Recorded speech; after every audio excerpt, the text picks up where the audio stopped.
Right, hello and welcome to episode 7 of Park Golf TV. In today's episode, we're going to be talking about getting started in golf and the best ways to go about it, really. So, we asked you to put in your questions, and we've had quite a few people asking. We've got a couple here today. So, we're going to get started with how can I improve my short game? Okay, it's Chris who's... Sorry, that's Alec. Asked how can I improve my short game? Okay. Sorry, Alec. Hopefully, Alec, you've seen the couple of the short videos I put together on talking about the basic technique of short game, so that's helped you with that. When it comes to practicing short game, the last thing you want to do is put 100 balls down and then chip to one target, shot after shot after shot. That's not the way to practice. What you want to do is get 5 golf balls out, and say you've got a pitching wedge and a sand iron, say that's all you have, or so you've got a pitching wedge and sand iron, then also a 7 iron. I want you to hit 5 balls with the sand wedge and then try and putt them out. So you're trying to get up and down basically with the 5 balls. Then try this from the same spot with the pitching wedge, then the same spot with the 7 iron. What this does, it teaches you the different trajectories, which will automatically happen with the different lofted clubs, and start improving your feel. And the good thing is the putting out again is important because that's your objective is trying to get up and down all the time. So you want to have the feeling of putting out and trying to get down in 2. And then take those 5 balls and go around different locations around the green. If you've got a chipping green at your course or wherever you're trying to practice, go to different spots and say 5 balls at most, and then practice from different locations, 3 clubs each time. So you're hitting 15 chips per spot, and again keep trying to putt them out and you're trying to get 5 up and down in 2 shots. So score yourself, see how you get on. You'll probably start off more than likely, I would have guessed, with a 7 iron because it's easier. You'd probably get more up and down with a 7 iron. Again, that shows you what club you should be using as well, more than anything. If you're constantly getting up and down with your 7 iron in 2 shots, but you're only getting 1 out of the 5 up and down with a sand iron, forget the sand iron on the course. It's obviously not a strength of yours, but obviously you keep working in it. But when you're on the course playing, use your 7 iron if that's what's showing up in your results. It might be the opposite. You might be terrible with your 7 iron, but great with your sand wedge. That's the better way to practice. So avoid hitting shot after shot from the same spot. That won't improve you at all. That's just making any faults you have permanent. That's one simple way to practice efficient short game. Okay, thanks for that, Alec. Next, Chris. He said, I'm hitting one ball great and the next absolutely terrible. So this is after having a lesson. So how can I become more consistent from one shot to the next? Okay, thanks for the question, Chris. This goes for anyone really, the same faults. You ask most golfers that they hit one good one, one bad one. It's all because their setup between each shot changes.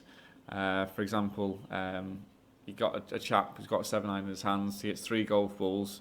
In those 3 shots, his ball position might vary from, might vary by 3 or 4 inches. He'll have the first shot in his middle of his stance, his next shot off his left foot where you normally play your driver closer to, and then the third shot, further back. Obviously, if you're changing your setup all the time, you're going to have inconsistent results. So, again, when it comes to practice, you should make use of things like this. These are alignment sticks. You can use your clubs just as much as you can with these. It doesn't make any difference. And it's setting, basically, you set across. If you just hold that for me, Steve. So we have one for our feet. So I have my feet against this first stick, and then I make a cross like that. So my feet are here.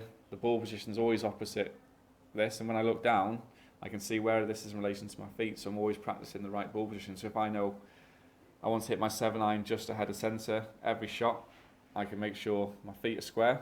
The ball position is opposite this, and that's just ahead of centre in my stance. I can see if I simply check in again and hit balls that way. At least then I'm practicing correct alignment and correct ball position all the time. So when it comes on the course, I'll naturally set into these different positions. If you're constantly unaware of where your ball position is, you'll be constantly changing it without realising it because you're not used to where it should be. Again, just a really simple way. That's the reason we're inconsistent, because our setup's inconsistent, which leads obviously to inconsistent shots. So get your setup consistent. That's why we have pre-shot routine. And then you're going to play much more consistent golf. Okay. Right, thanks for your question, Chris. I hope that's answered that for you. Right, question off Dewi now. I'm new to the game, so what should I be working on the most to help me get better at golf more quickly? Okay, thanks, Dewi. Good question. So when it comes to beginners, like obviously I get a lot of people that are new to the game coming for lessons. The first thing I really ever care about is getting their grip right. You know, if you can't hold the club properly, then it causes so many swing faults. People are far too quick when they learn the game to try straight away trying to get in, worry about swing mechanics, trying to get the club in certain positions, but without realising if you can't hold the club right, this can't happen, or it's a lot more difficult to try and achieve. So just constantly spend time getting your grip right. Hopefully you've been shown or you've seen how we should grip a club properly. I won't talk, it's difficult for me to demonstrate now. We'll get a video done on it. Yeah, we'll do a video on grip. It's not too complicated really, but I'd say if that's the most important part. Then from there, once you've got your grip, it's all about building your posture. Again, it's all relates down to basics. So grip and posture will be the first things I'd want you to care about more than anything else. Forget about swing for now. You get those two right, you'll be in a much better position when it comes to learning the swing, to swing it properly, than if you can't grip the club. It's about getting rid of the baseball back grip and getting into grip. All beginners pretty much grip the club in the same spot when they first start, and it's the left hand that's the problem. Being a right-handed golfer, the club is far too much into the palm of the hand, puts the hand in a very weak position, even though they think it's comfortable. It's very weak and causes all sorts of issues. So get to work on your grip first, Dewi.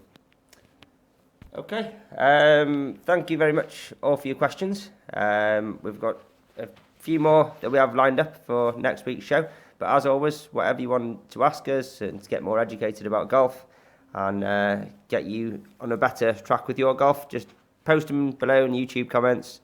Obviously, as we're a practice facility, we're quite interested in people's golf.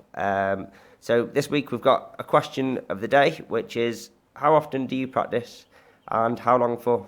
Just add it in the comments below, and we shall just be interesting to see how long that's for. If you can add your handicap to it, which would give us a better idea of how your practice time relates to your handicap as well. Yeah, and see if there's any sort of pattern there.